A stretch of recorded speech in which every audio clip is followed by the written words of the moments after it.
Hi everyone, I have a cooking video for you today, and today's video is going to be a wrap pizza.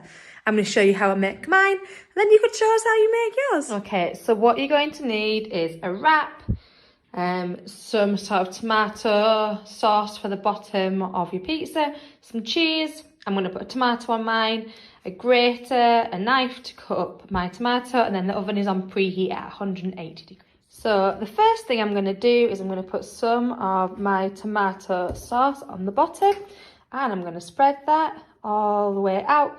Not right to the edges because you want to leave a little bit of space around the edge. So we'll just spread it all out with my spoon. Make sure I haven't got any massive bits. It's all spread out.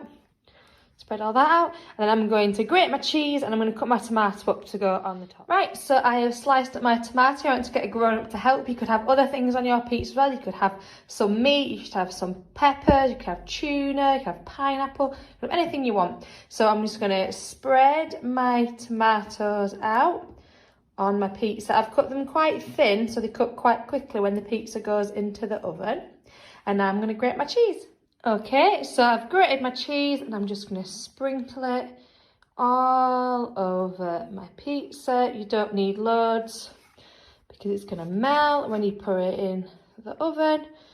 Make sure you get all the way to the outside, right on the edges.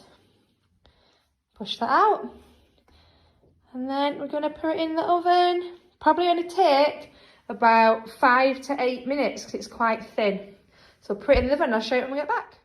Here it is, one finished wrap pizza. I can't wait to see how yours turn out. Bye.